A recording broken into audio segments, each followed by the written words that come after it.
Le coût économique de ce réchauffement est quasiment impossible à calculer. Certains experts évaluent toutefois les dommages économiques à 1700 milliards de dollars par an d'ici 2025 et 30 000 milliards de dollars par an à l'horizon 2075. C'est énorme, hein, c'est 11 fois le PIB de la France. Est-ce que ces chiffres veulent réellement dire quelque chose selon vous ?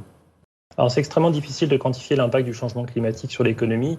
Dans nos études, nous, ce qu'on a regardé plutôt que le coût du changement climatique, c'est l'impact qu'il pourra avoir sur la croissance économique, parce que c'est un chiffre qui est plus utile et plus facile à représenter.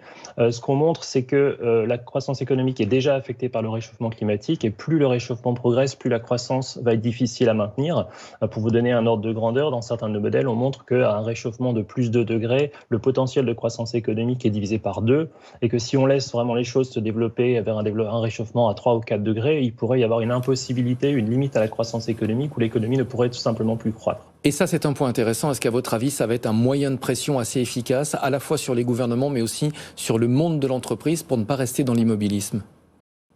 Alors c'est une bonne question, parce que souvent on regardait l'impact du réchauffement sur l'économie en disant que le PIB sera affecté peut-être de 10-20% dans 30 ans par rapport à ce qu'il aurait pu être sans réchauffement climatique. Ce que nous on dit, c'est que l'effet est déjà présent et qu'il se passe sur le taux de croissance, qui est quelque chose qui dure beaucoup plus longtemps, puisqu'on ne rattrape jamais en fait la trajectoire qu'on aurait pu suivre.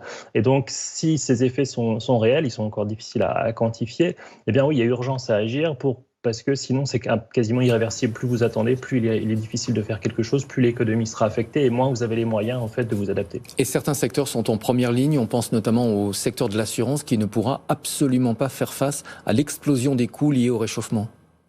Oui, mais il y a aussi d'autres secteurs. L'agriculture est extrêmement vulnérable. On sait que les événements extrêmes sont très difficiles à gérer pour les agriculteurs. L'industrie sera aussi affectée. En fait, tous les secteurs seront affectés. Et ce qui est encore plus difficile à estimer, c'est les effets, ce qu'on appelle indirects, c'est-à-dire le fait qu'une crise dans un pays peut se répercuter sur d'autres pays, ou une crise dans un secteur se répercute sur d'autres secteurs, qui pourrait en fait largement augmenter l'effet qui est prédit par différents modèles.